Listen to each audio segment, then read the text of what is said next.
Sejam todos muito bem-vindos a mais um vídeo da série Apologética em Defesa da Fé.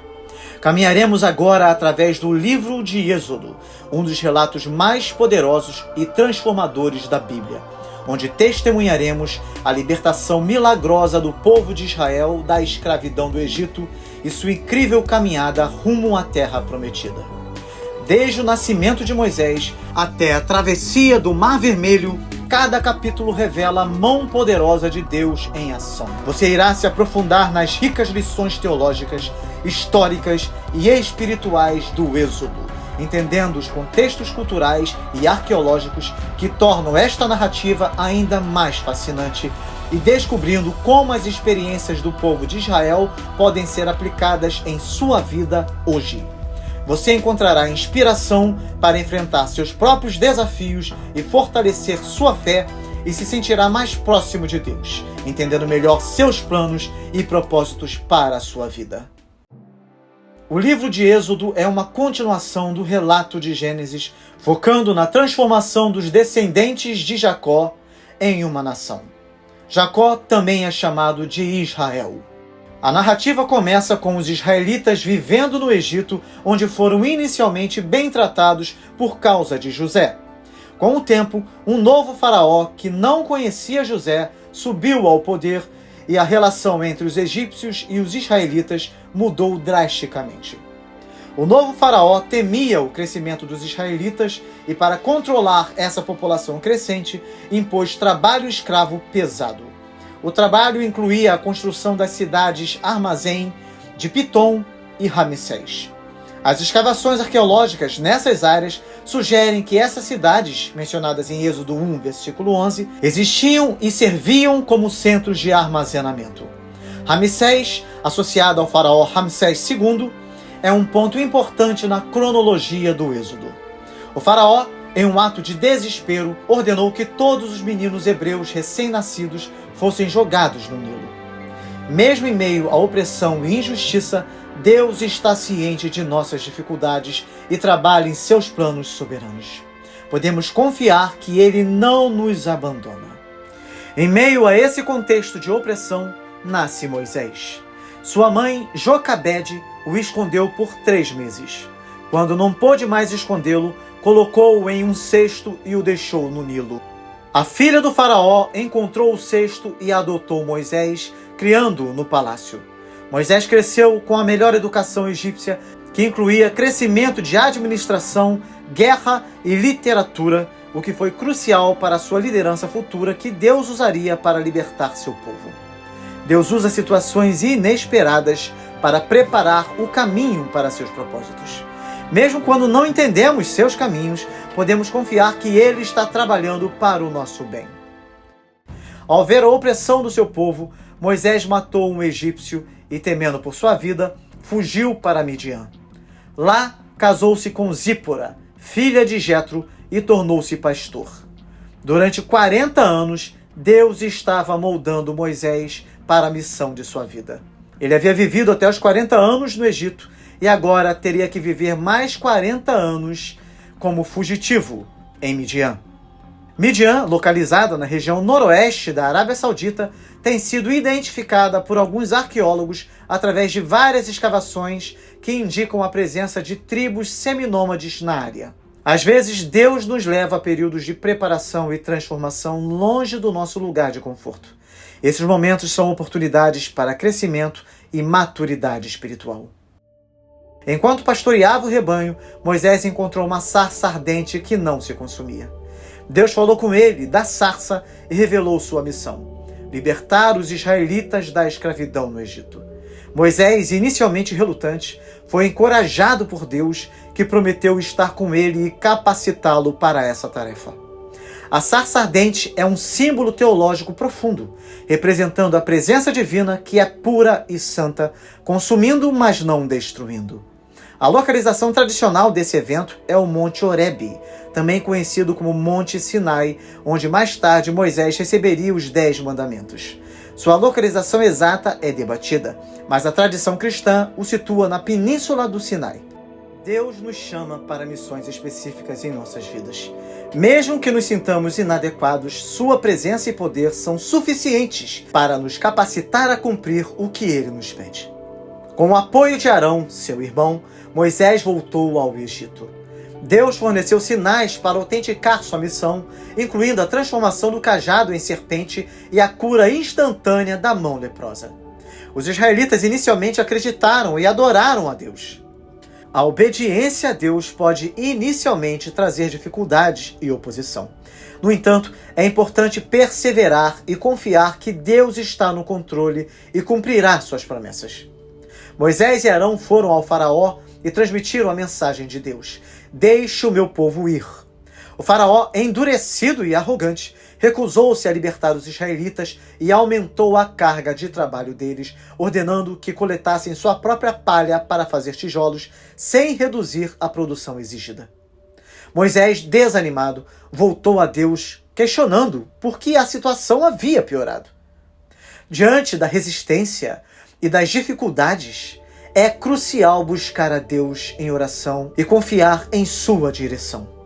Ele nos dará a força e a sabedoria para enfrentar os desafios e continuar em fé. Deus reafirma sua promessa a Moisés, lembrando de que ele é o Deus de Abraão, Isaque e Jacó. Ele promete libertar os israelitas com grandes atos de julgamento e levar o povo a uma terra prometida. Isso nos mostra que mesmo quando as circunstâncias parecem insuportáveis, Deus nos lembra de suas promessas. Ele é fiel e tem um plano maior para nossas vidas, mesmo que não possamos ver no momento. Moisés transmitiu a mensagem aos israelitas, mas eles estavam desencorajados devido ao trabalho árduo imposto pelo faraó. Deus instruiu Moisés e Arão a ir ao faraó. Para demonstrar seu poder, Deus transformou o cajado de Arão em uma serpente, que engoliu as serpentes dos magos egípcios. Quando o faraó continuou a endurecer seu coração, Deus iniciou a série de pragas, começando com a transformação das águas do Nilo em sangue, matando peixes e tornando a água imprópria para beber. O Nilo era considerado sagrado e essencial para a vida no Egito. Essa praga não foi apenas uma inconveniência, mas um golpe direto na economia e na religião egípcia, mostrando que Deus tem poder sobre suas divindades. Deus demonstrou que pode agir de maneiras que desafiam nossas expectativas e crenças. Sua soberania sobre todas as áreas da vida nos chama a confiar completamente nele. A segunda praga trouxe uma infestação de rãs que cobriram toda a terra. Quando o faraó implorou por alívio, Moisés orou e as rãs morreram, mas o faraó endureceu o coração novamente. A terceira praga transformou o pó em piolhos, e a quarta trouxe enxames de moscas que infestaram as casas dos egípcios, poupando a terra de Gósen, onde os israelitas viviam. Isso aconteceu porque Deus faz distinção entre seu povo e os que se opõem a ele. Sua proteção e provisão são evidentes, mesmo em meio ao julgamento. A quinta praga atingiu o gado dos egípcios, matando todos os animais nos campos, mas poupando os animais dos israelitas. A sexta praga cobriu os egípcios com úlceras dolorosas. A sétima praga trouxe uma tempestade de granizo destrutiva, acompanhada de trovões e fogo, devastando a terra. Faraó, impressionado, prometeu libertar os israelitas, mas voltou atrás quando a tempestade cessou. O Egito Antigo era altamente dependente de sua agricultura e pecuária. As pragas destruíram essas bases econômicas e demonstraram a impotência dos deuses egípcios, como Hathor, deusa do amor e da proteção, muitas vezes associada ao gado, e Nut, deusa do céu. Os julgamentos de Deus são justos e destinados a levar as pessoas ao arrependimento. Mesmo quando enfrentamos as consequências de nossas ações, Deus nos oferece uma oportunidade de nos voltarmos para Ele. A oitava praga trouxe uma nuvem de gafanhotos que devorou o que restou após a tempestade de granizo. Faraó novamente pediu alívio, mas endureceu o coração quando os gafanhotos foram removidos. A nona praga cobriu o Egito de escuridão por 3 dias, um golpe direto contra Ra, o deus Sol, deixando claro que Deus é o verdadeiro soberano sobre toda a criação. Deus é paciente, mas sua paciência não é infinita. As pragas demonstram tanto seu poder quanto sua misericórdia, oferecendo ao faraó múltiplas oportunidades para se arrepender. Deus anunciou a Moisés que traria uma última praga sobre o Egito: a morte de todos os primogênitos, desde o filho de Faraó até o primogênito dos escravos e dos animais. Esta praga convenceria o Faraó a libertar os israelitas. Moisés avisou ao Faraó sobre a iminente destruição, mas o Faraó continuou a endurecer seu coração. A justiça de Deus é inevitável. Mesmo diante de advertências claras, a recusa em se submeter à vontade de Deus levou a consequências devastadoras. Deus instruiu Moisés e Arão sobre a instituição da Páscoa. Os israelitas deveriam sacrificar um cordeiro sem defeito e marcar as portas de suas casas com o sangue do cordeiro, para que o anjo da morte passasse sobre suas casas. A Páscoa é um evento central na identidade judaica, comemorando a libertação da escravidão e a fidelidade de Deus. O sacrifício do cordeiro é um precursor simbólico do sacrifício de Cristo no Novo Testamento, representando a redenção e a proteção divina. A Páscoa nos lembra do poder redentor de Deus e da importância da obediência e fé em suas instruções. A proteção que o sangue do Cordeiro ofereceu aponta para a salvação oferecida por Cristo. Naquela noite, todos os primogênitos egípcios morreram, incluindo o filho do faraó. Em pânico e sofrimento, o faraó finalmente ordenou que os israelitas deixassem o Egito. Deus ordenou que todos os primogênitos israelitas, tanto de homens quanto de animais, fossem consagrados a ele. A consagração dos primogênitos serviu como um lembrete contínuo da redenção de Deus. Devemos dedicar as primícias de nossas vidas e recursos a ele, reconhecendo sua soberania e graça. Os israelitas seguiram essa ordenança e partiram do Egito em direção ao Mar Vermelho, carregando consigo os ossos de José, conforme ele havia solicitado. Deus guiou os israelitas até o Mar Vermelho. O faraó, arrependido de ter libertado os israelitas, reuniu seu exército e os perseguiu. Diante do mar, Deus instruiu Moisés a levantar seu cajado, dividindo as águas e permitindo que os israelitas atravessassem em terra seca. Quando os egípcios tentaram seguir, as águas retornaram, destruindo completamente o exército do faraó. A localização exata do Mar Vermelho, ou Mar de Juncos, é debatida, mas escavações sugerem que áreas como o Golfo de Suez podem ter sido o local da travessia. Teologicamente, este evento é um poderoso testemunho do poder miraculoso de Deus e seu compromisso em salvar seu povo. Quando enfrentamos obstáculos intransponíveis, podemos confiar que Deus abrirá um caminho. Sua fidelidade e poder são suficientes para nos resgatar de qualquer situação. Após a travessia e a destruição do exército egípcio, Moisés e os israelitas cantaram um cântico de louvor a Deus, celebrando sua poderosa salvação. Miriam, a irmã de Moisés, liderou as mulheres com pandeiros e danças, exaltando a vitória divina. A gratidão e o louvor são respostas naturais à salvação de Deus. Devemos lembrar de celebrar e agradecer a Deus por suas intervenções em nossas vidas, reconhecendo seu poder e fidelidade. Após estes acontecimentos, os israelitas começaram a murmurar contra Moisés e Arão, reclamando da falta de comida. Deus respondeu enviando o maná do céu para ser recolhido diariamente, exceto no sábado, e codornizes à noite para alimentar o povo. Este milagre do maná se repetiu por 40 anos até o momento da chegada à Terra Prometida. O maná, descrito como um alimento celestial que aparecia com o orvalho, é um símbolo da provisão divina. Ele ensina ao povo a confiar em Deus diariamente para suas necessidades e a obediência em guardar o sábado. Assim como Deus proveu diariamente para os israelitas, podemos confiar que Ele suprirá nossas necessidades diárias.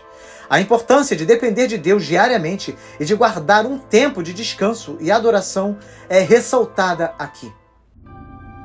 Em Refidim, os israelitas novamente reclamaram da falta de água. Deus instruiu Moisés a bater em uma rocha com seu cajado, e dela saiu água suficiente para saciar a sede do povo.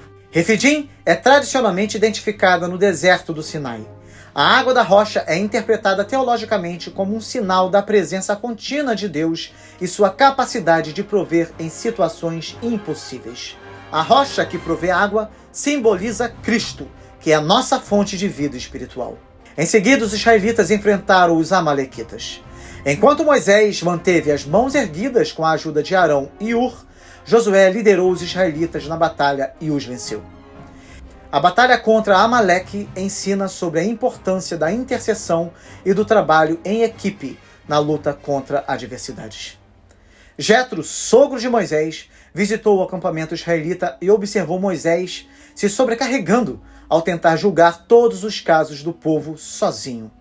Ele aconselhou Moisés a delegar responsabilidades, nomeando líderes sobre grupos de milhares, centenas, 50 e dezenas, para ajudar na administração da justiça. A prática de delegação e estabelecimento de uma estrutura administrativa é um princípio antigo que é eficaz em diversas culturas e épocas. A sabedoria em delegar tarefas e responsabilidades é crucial para uma liderança eficaz. Compartilhar a carga de trabalho permite que a comunidade funcione de maneira mais eficiente e sustentável. Os israelitas chegaram ao deserto do Sinai e acamparam ao pé do monte. Deus chamou Moisés ao monte e fez um pacto com o povo, prometendo que eles seriam seu tesouro especial e uma nação santa se obedecessem à sua voz. O povo concordou e Moisés os instruiu a se prepararem, purificando-se durante 3 dias para o encontro com Deus. O monte foi envolto em fumaça e trovões, enquanto a presença de Deus desceu sobre ele. O Monte Sinai é identificado como o local da revelação divina, onde Deus estabeleceu uma aliança com Israel. Este evento marcou o início formal da nação israelita como o povo escolhido de Deus. A santidade e a reverência diante de Deus são essenciais. Preparar-se para estar na presença de Deus implica purificação e obediência, destacando a importância de uma vida consagrada. Deus falou diretamente ao povo do meio do fogo e da fumaça, entregando os 10 mandamentos. Estas leis fundamentais estabelecem princípios morais e espirituais que governam a vida dos israelitas, abrangendo desde a adoração exclusiva a Deus até o tratamento justo e respeitoso entre as pessoas. Os 10 mandamentos são a base do código moral e legal israelita e têm influenciado sistemas legais e éticos em todo o mundo. Eles representam a vontade de Deus para um comportamento justo e santo. Os 10 mandamentos continuam a ser relevantes, orientando nossa conduta ética e espiritual. Eles nos lembram da importância de amar a Deus acima de tudo e de tratar os outros com justiça e respeito. Deus começou a fornecer uma série de leis detalhadas para regular a vida em comunidade. As leis sobre escravos, por exemplo, exigiam que os hebreus libertassem seus escravos após 6 anos de serviço. Existiam também leis sobre danos pessoais que incluíam compensações por ferimentos e outras ofensas. As leis sobre escravos mostram um avanço em relação às práticas contemporâneas de outras culturas antigas, oferecendo mais proteção e dignidade aos escravos. Esse sistema legal é visto como uma forma de refletir a justiça e a misericórdia de Deus. A justiça e a misericórdia devem ser pilares em qualquer sistema de justiça. Tratar os outros com dignidade e respeito, independentemente de sua posição social, é um princípio fundamental que podemos aplicar em nossas vidas hoje. O relato de Êxodo continua explicando as leis sobre propriedade e restituição. Se alguém roubasse ou danificasse a propriedade de outro, deveria restituir o dano. Também foram incluídas leis sobre relações humanas, como o tratamento justo de estrangeiros, viúvas e órfãos. As leis de restituição eram comuns no Antigo Oriente Médio, mas a Bíblia enfatiza a justiça e a restauração. A proteção de grupos vulneráveis, como estrangeiros, viúvas e órfãos, mostra a preocupação de Deus com os marginalizados. Devemos ser responsáveis por nossas ações e procurar corrigir quaisquer danos que causamos. A compaixão e a justiça para com os vulneráveis são valores centrais que devemos praticar em nossa sociedade. O relato de Êxodo continua com a ênfase na lei da justiça e da imparcialidade, proibindo subornos e a opressão de estrangeiros. As leis sobre justiça e equidade refletiam o caráter de Deus como justo e imparcial. Deus também estabeleceu 3 festas anuais: a Páscoa, a Festa das Semanas, que é o Pentecostes, e a Festa dos Tabernáculos. As festas eram importantes tanto religiosamente quanto socialmente, proporcionando tempo para adoração, renovação espiritual e coesão comunitária. As festas nos lembram da importância de celebrar e lembrar as obras de Deus em nossas vidas. A busca pela justiça e equidade em todas as nossas interações deve ser uma prioridade. Moisés relatou todas as palavras e leis do Senhor ao povo, que respondeu afirmativamente, comprometendo-se a obedecer. Moisés escreveu todas as palavras do Senhor e construiu um altar ao pé do monte. Ele, junto com Arão, Nadab, Abiú e 70 anciãos, subiram ao monte e viram a glória de Deus. Moisés permaneceu no monte por 40 dias e 40 noites para receber as tábuas de pedra com os mandamentos. A confirmação da aliança é um momento crucial onde o povo de Israel formalmente se comprometeu a seguir os mandamentos de Deus. Este pacto reafirmou a relação especial entre Deus e Israel. O compromisso com Deus requer dedicação e obediência. Renovar nossa aliança com Deus regularmente pode nos fortalecer e nos ajudar a manter o foco em seus mandamentos. Deus deu a Moisés instruções detalhadas para a construção do tabernáculo, que era o local de habitação divina entre os israelitas. São dadas direções para a Arca da Aliança, a mesa dos pães da proposição e o candelabro de ouro. O tabernáculo, um santuário portátil, permitia que os israelitas tivessem um centro de adoração durante suas jornadas no deserto. Os materiais e o design refletiam práticas e símbolos comuns na antiguidade, mas com significados teológicos profundos. A construção do tabernáculo simbolizava a presença de Deus entre o povo.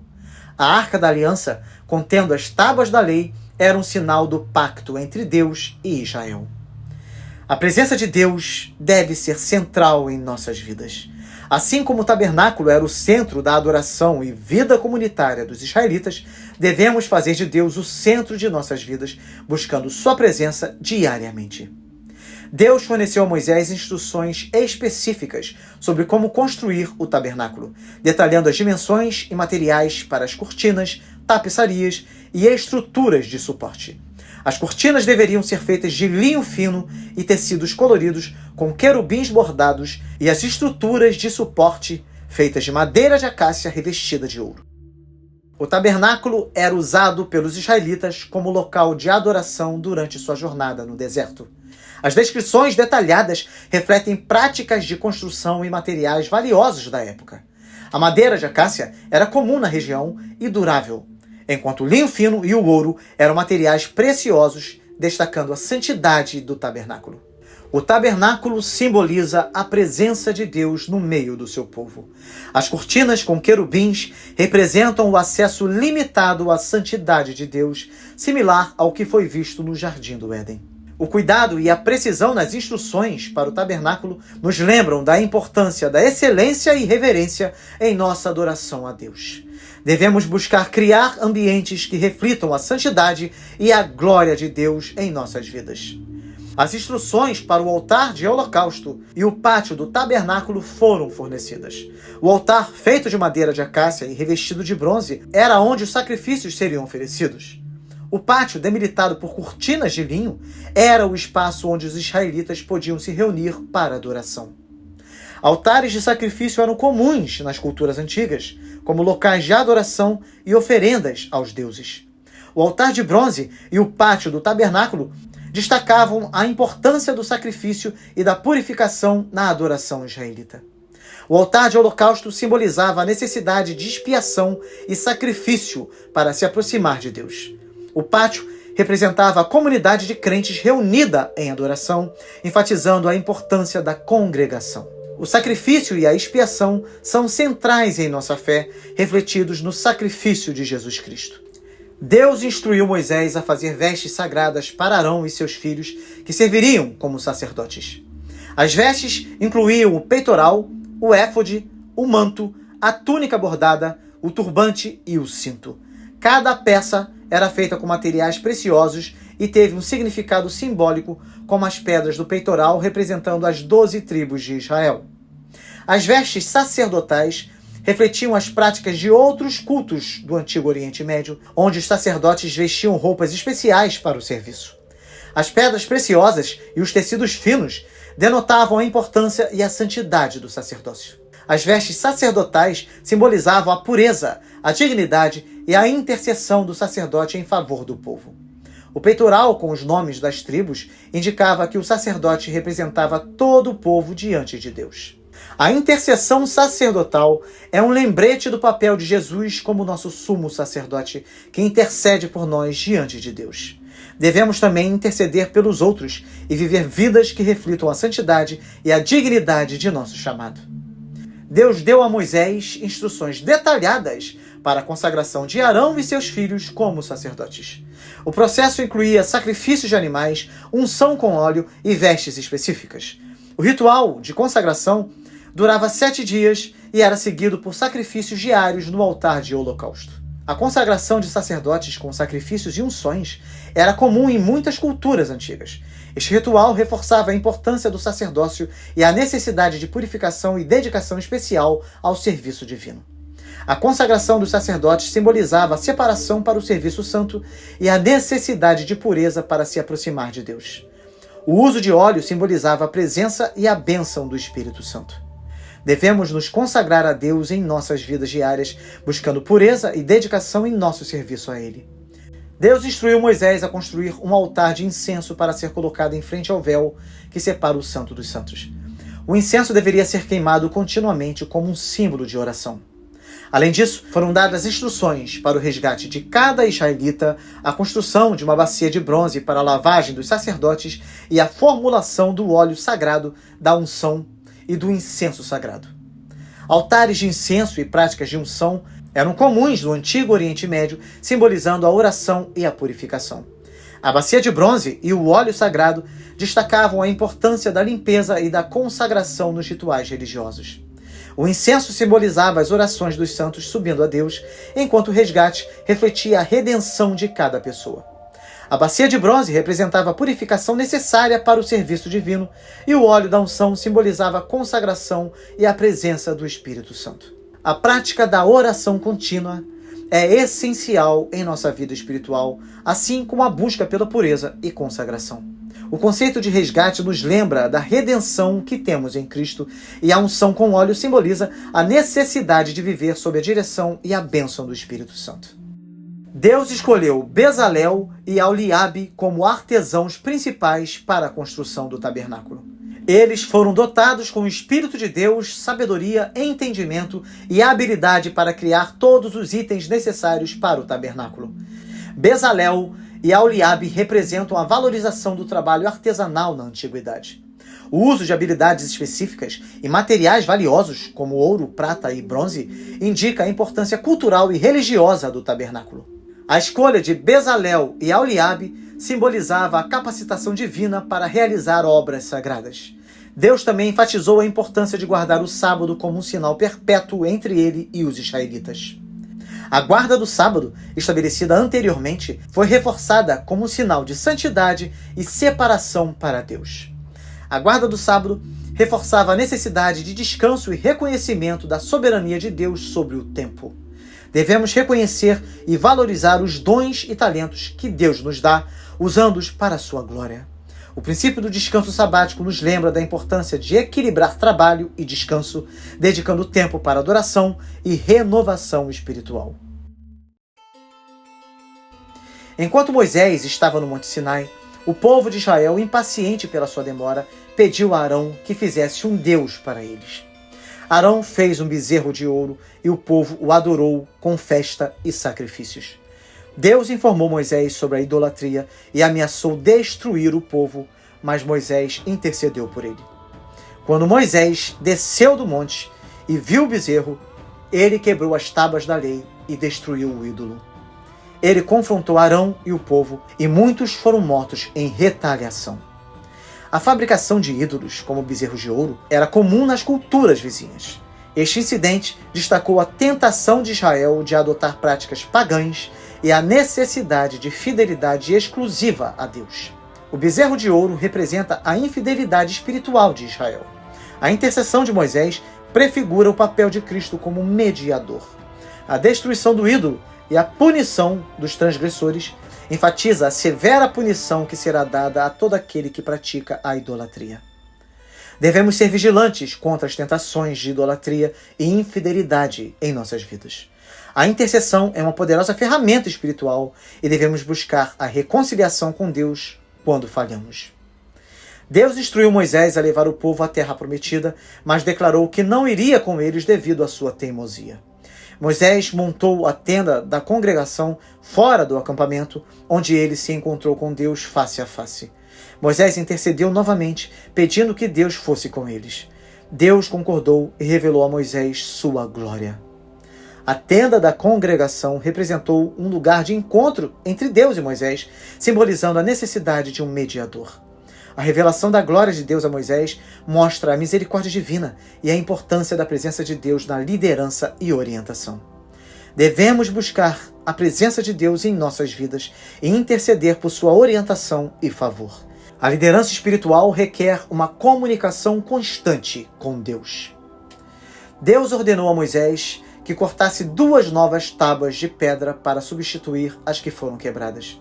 Moisés subiu novamente ao Monte Sinai, onde Deus renovou a aliança, proclamando suas características: misericordioso, clemente, longânimo e cheio de bondade e verdade. Moisés desceu do monte com o rosto resplandecente devido à glória de Deus. A renovação da aliança reflete a graça e a misericórdia de Deus, apesar da infidelidade de Israel. As características divinas proclamadas a Moisés são fundamentais para a compreensão do caráter de Deus. A renovação da aliança nos lembra que Deus é sempre pronto para perdoar e restaurar nosso relacionamento com Ele. Devemos refletir a glória de Deus em nossas vidas e buscar um caráter semelhante ao dele. Moisés convocou todo o povo de Israel e reiterou a importância de guardar o sábado. Ele pediu ofertas voluntárias para a construção do tabernáculo. O povo respondeu generosamente, trazendo materiais e oferendas. As ofertas do povo foram tão generosas que Moisés teve que ordenar que parassem de trazer mais materiais. A generosidade do povo em trazer ofertas para o tabernáculo destaca a importância do apoio comunitário na realização de projetos sagrados. Devemos ser generosos em apoiar a obra de Deus e usar nossos talentos para a sua glória. O compromisso comunitário é essencial para o sucesso de qualquer empreendimento espiritual. Bezalel e Aholiabe, junto com outros artesãos habilidosos, começaram o trabalho de construção, conforme as instruções detalhadas de Deus. As habilidades dos artesãos refletem a tradição de artesanato de alta qualidade na antiguidade. A construção das cortinas, tapeçarias e estruturas de suporte do tabernáculo seguiram meticulosamente as especificações divinas. Bezalel fez a Arca da Aliança, a mesa dos pães da proposição, o candelabro e o altar de incenso, seguindo as instruções específicas de Deus. A Arca da Aliança, contendo as tábuas da lei, simbolizava a presença de Deus e sua aliança com Israel. A mesa dos pães da proposição, o candelabro e o altar de incenso representavam aspectos da adoração e da intercessão contínua. A precisão e o cuidado na construção dos móveis do tabernáculo nos lembram da importância de tratar as coisas de Deus com reverência e dedicação. Devemos valorizar e cuidar dos símbolos e práticas que nos conectam com a presença de Deus. Bezalel fez o altar dos holocaustos, a bacia de bronze e o pátio do tabernáculo. O altar foi usado para sacrifícios e foi feito de madeira de acácia revestida de bronze. A bacia era usada para as purificações rituais dos sacerdotes. O pátio foi delimitado por cortinas de linho e teve um portão de entrada. As vestes sacerdotais para Arão e seus filhos foram feitas com materiais preciosos e seguiram as instruções detalhadas de Deus. Cada peça tinha um significado simbólico e foi destinada a dignificar e consagrar os sacerdotes. Moisés montou o tabernáculo seguindo todas as instruções de Deus. Os móveis foram colocados em seus lugares e as cortinas foram erigidas. Quando tudo estava pronto, a glória do Senhor encheu o tabernáculo e a nuvem que simbolizava a presença de Deus cobriu a tenda da congregação. A presença de uma nuvem como símbolo divino é encontrada em outras tradições religiosas da época. A presença da glória de Deus no tabernáculo confirma a sua aceitação das ofertas e da obediência do povo de Israel. O tabernáculo se tornou o centro da vida espiritual de Israel, um lugar onde Deus se encontrava com seu povo. A dedicação do tabernáculo nos lembra da importância de preparar e consagrar espaços para a adoração. Devemos buscar a presença de Deus em nossas vidas e comunidades, criando ambientes que reflitam sua glória e santidade. Povo de Deus, nós começaremos a analisar o livro de Êxodo trazendo informações importantes e interpretando certas passagens difíceis e complexas que exigem um esforço maior para sua correta interpretação. Antes de qualquer coisa, precisamos apresentar algumas respostas para certas críticas feitas sobre a própria historicidade do livro de Êxodo. Êxodo é um termo latino derivado da versão grega do Antigo Testamento, a Septuaginta. Ex significa fora e odos significa saídas. Assim temos a saída do povo para fora do Egito. A primeira das críticas refere-se à autoria do livro. Os críticos afirmam que Êxodo é o resultado da compilação de várias fontes diferentes. Esta teoria é chamada de a teoria das fontes, que também é conhecida como hipótese documentária. Esta é uma teoria crítica que sugere que os primeiros 5 livros da Bíblia, o Pentateuco, foram compilados a partir de 4 fontes distintas, cada uma com suas próprias características e perspectivas. Estas fontes são geralmente identificadas como J, javista, E, elohista, P, sacerdotal e D, deuteronomista. A teoria propõe que esses textos foram redigidos e combinados por diversos autores ao longo de vários séculos. Os teólogos reformados rejeitam a teoria das fontes por várias razões. Primeiro, porque acreditam na inspiração divina e na autoridade das Escrituras. Eles defendem que a Bíblia é a palavra de Deus revelada diretamente aos homens, sendo, portanto, inerrante e infalível. A teoria das fontes sugere que a Bíblia é um produto da evolução literária e histórica, o que pode comprometer a visão da inerrância e da inspiração divina das Escrituras. Além disso, os teólogos reformados sustentam que a Bíblia possui uma unidade teológica e literária que reflete a autoria divina. A teoria das fontes, ao dividir o Pentateuco em diversas fontes e autores, parece minar essa unidade, sugerindo que diferentes perspectivas humanas foram amalgamadas ao longo do tempo. A tradição histórica do cristianismo, até o surgimento das críticas modernas, também sempre considerou Moisés como o autor do Pentateuco. A rejeição da teoria das fontes é, em parte, uma defesa dessa tradição histórica e da fé recebida ao longo dos séculos. Para os teólogos reformados, a hermenêutica, a arte e ciência da interpretação bíblica, também é central. Eles argumentam que a teoria das fontes pode levar a interpretações fragmentadas e subjetivas das Escrituras, ao invés de uma leitura coesa e teologicamente consistente. A interpretação reformada busca uma compreensão das Escrituras que respeite sua coesão interna e mensagem unificada. Além destes argumentos, os teólogos reformados veem a rejeição da teoria das fontes como uma questão de fidelidade à revelação divina.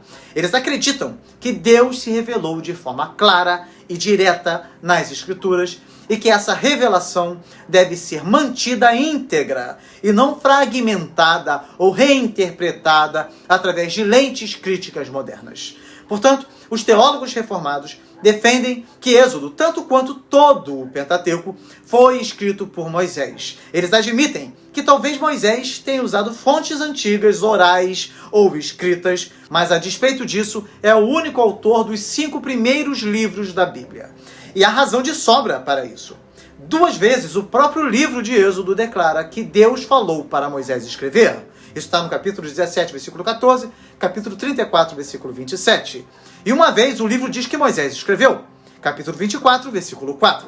Somado a isso, Jesus e os apóstolos citam o Pentateuco como obra de Moisés, reconhecendo sua autoridade e unicidade. Por exemplo, em João 5, versículo 46 a 47, Jesus diz: se vocês acreditassem em Moisés, acreditariam em mim, pois ele escreveu a meu respeito. Mas já que não acreditam no que ele escreveu, como crerão no que digo? Em Marcos 7, versículo 10, Cristo atribuiu também Êxodo 20, versículo 12 e 21, versículo 17, a Moisés. Em Marcos 12, versículo 26, Jesus se referiu ao livro de Moisés. Assim, levando-se em conta a autoria mosaica, o século 13 a.C. é uma data bastante provável para a escrita deste livro. Além da questão da autoria, há alguns problemas quanto à historicidade, quanto à data do Êxodo e a rota percorrida pelos israelitas, pois o livro não apresenta muitos detalhes que poderiam indicar o tempo preciso dos eventos narrados. Os nomes dos reis do Egito não são apresentados. As duas formas usadas para referir-se a esse governante são Faraó ou Rei do Egito. Êxodo 1, versículo 8, por exemplo, diz apenas que um novo rei que não conhecera a José se levantou sobre o Egito. Isso sugere que a expulsão dos Ixos ocorreu no período entre a morte de José e o nascimento de Moisés.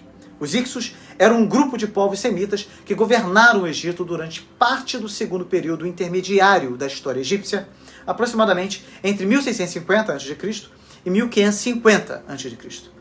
Eles são conhecidos por terem sido um dos primeiros povos a usar cavalos, carros de guerra e bronze na região do Egito. O termo Ixos é uma forma grega do egípcio Ekakazut, que significa governantes estrangeiros ou reis pastores.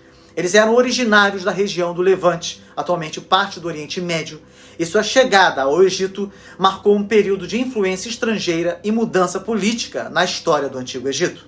Então, neste caso, seria fácil entender por que o novo rei teria uma atitude hostil em relação àqueles que ele associava aos Ixos, que também eram asiáticos e dominaram o Egito durante um considerável período de tempo. A referência às cidades de Pitom e Ramsés, em Êxodo 1, versículo 11, tem sido apontada como prova de que os eventos descritos não poderiam ter ocorrido antes da 19ª dinastia, pois os primeiros reis que levaram o nome Ramsés pertenciam à 19ª dinastia. Contudo, nada impede que os nomes originais tenham sido substituídos no texto pelos nomes conhecidos posteriormente. E além disso, a despeito do fato de que os Ramsés não reinaram até a 19ª dinastia, poderia ter existido uma cidade com o nome Ramsés, pois o culto do deus Re ou Ra alcançou proeminência em muitos períodos da história egípcia antiga e o sufixo MSS era um sufixo comum para nomes pessoais. O relato épico do Êxodo nos transporta através dos tempos, revelando a opressão implacável imposta pelos egípcios sobre escravos e estrangeiros. Dos registros majestosos da 18ª e 19ª dinastias, foi encontrado um sombrio sinal hieroglífico, a figura de um estrangeiro otado ferido na cabeça. Esse sinal é usado até mesmo em conexão com nomes de honrados reis estrangeiros com os quais os egípcios faziam acordos. Desta forma, há evidências da crueldade dos egípcios em relação aos estrangeiros. É nesse contexto de dor e subjugação que se entrelaçam os eventos do início do Êxodo, testemunhando uma era de desespero e resistência. Durante muito tempo, pairou a crença de que as majestosas pirâmides eram fruto da labuta dos hebreus sobre a opressão egípcia. No entanto, desmistifica-se tal concepção ao compreender que essas grandiosas estruturas ergueram-se pelo menos 1000 anos antes da época do Êxodo, testemunhando uma história distinta e imemorial. A controvérsia sobre a historicidade do Êxodo e do memorável evento do Mar Vermelho ecoa nos corredores acadêmicos. Os críticos argumentam que esses eventos não são mencionados nas ruínas do Egito Antigo. No entanto, eles ignoram a complexidade da arqueologia egípcia. Muitos registros do cotidiano e das moradias residem sob as águas do Delta, a região onde a maioria das pessoas viveu. São muitas as ruínas do Egito. No entanto, elas consistem principalmente em sepulcros e monumentos construídos no deserto para celebrar conquistas e vitórias egípcias. Então, não seria sensato esperar que as derrotas épicas, como a fuga dos israelitas e a frustração do faraó, fossem registradas com a construção de tais monumentos de lamento. Além destes argumentos, há outras questões cruciais em relação à historicidade do livro de Êxodo, como o versículo 5 do capítulo 1, que declara que o número de pessoas que desceu para o Egito era 70. Os estudiosos afirmam que esse é um número meramente aproximado. Outros estudiosos põem em dúvida a historicidade do capítulo 1, que menciona Sifrá e Puá como sendo as parteiras dos hebreus, já que uma grande multidão, como a dos israelitas, certamente necessitaria de mais do que 2 parteiras para salvar a vida dos meninos hebreus. No entanto, a passagem não afirma que havia somente 2 parteiras. O texto apenas menciona o nome das 2 parteiras que receberam a ordem do rei do Egito. Há algumas objeções também em relação à história de Moisés narrada no capítulo 2. Alguns estudiosos sugerem que a história do salvamento de Moisés através do cesto de junco seja, na verdade, baseado na história de Sargão da Acádia, que também fora salvo através de um cesto de juncos. Outros estudiosos dizem que a história de Sargão é de origem mesopotâmica e dificilmente teria servido de base para uma história egípcia. Além disso, para as comunidades que viviam às margens do rio, esse incidente pode ser comparado ao de uma criança sendo abandonada na porta de uma casa atualmente, e a existência de histórias com esse tema poderia ser perfeitamente independente. Em relação aos diferentes relatos que se assemelham aos relatos bíblicos, há um vídeo da série Gênesis, o vídeo 29, que eu super recomendo, que trata sobre a pessoa de Nimrod, a Torre de Babel e a origem dos deuses e mitos. Assistam a este vídeo e vocês compreenderão exatamente aqui do que eu estou falando, tá bom? Eu termino esse vídeo trazendo algo que devemos considerar. O livro de Gênesis atribui uma razão espiritual para o êxodo. O pacto abraâmico, em Gênesis 15, versículo 18, tinha de ser cumprido, e parte desse cumprimento seria que a nação de Israel teria como pátria o território que Deus dera a Abraão. E qual era esse território? A terra de Canaã. Mas esse lugar não poderia ser conquistado enquanto não terminasse o exílio de Israel no Egito e enquanto os pecados dos habitantes originais de Canaã não tivessem chegado ao seu clímax. Só então as populações cananeias seriam julgadas com a perda de suas terras. E a nação de Israel, livre da escravidão no Egito, seria a executora desse juízo. No próximo vídeo, começaremos a analisar as passagens difíceis e complexas que exigem um esforço maior da nossa parte para a correta interpretação desse livro, que normalmente é dividido em duas grandes seções. A primeira seção vai de Êxodo 1 até o 18, que retrata a emancipação de Israel e seu retorno do exílio, e a segunda seção vai de Êxodo 19 ao 40, que narra as vagueações de Israel pelo deserto. Moisés passa a ter um papel fundamental para o cumprimento da aliança de Deus com Abraão. Depois de Abraão, se não mesmo acima dele, Moisés surgiu como a maior figura isolada da história de Israel. Foi Moisés quem desenvolveu os alicerces espirituais de Israel, tendo sido ele o doador da lei, a maior contribuição espiritual do povo de Israel. Chegamos ao final de mais um vídeo. Dê o seu like e se inscreva no canal para continuar recebendo o nosso conteúdo. Aqui você estuda a Bíblia e a história do cristianismo em ordem cronológica. Não perca essa oportunidade de aprofundar seu relacionamento com Deus, adquirindo um maior conhecimento bíblico e histórico. E eu também peço que você compartilhe esse vídeo para que outras pessoas tenham a oportunidade de estudar aqui conosco. Que Deus te abençoe muito e até o próximo vídeo com a graça de Deus.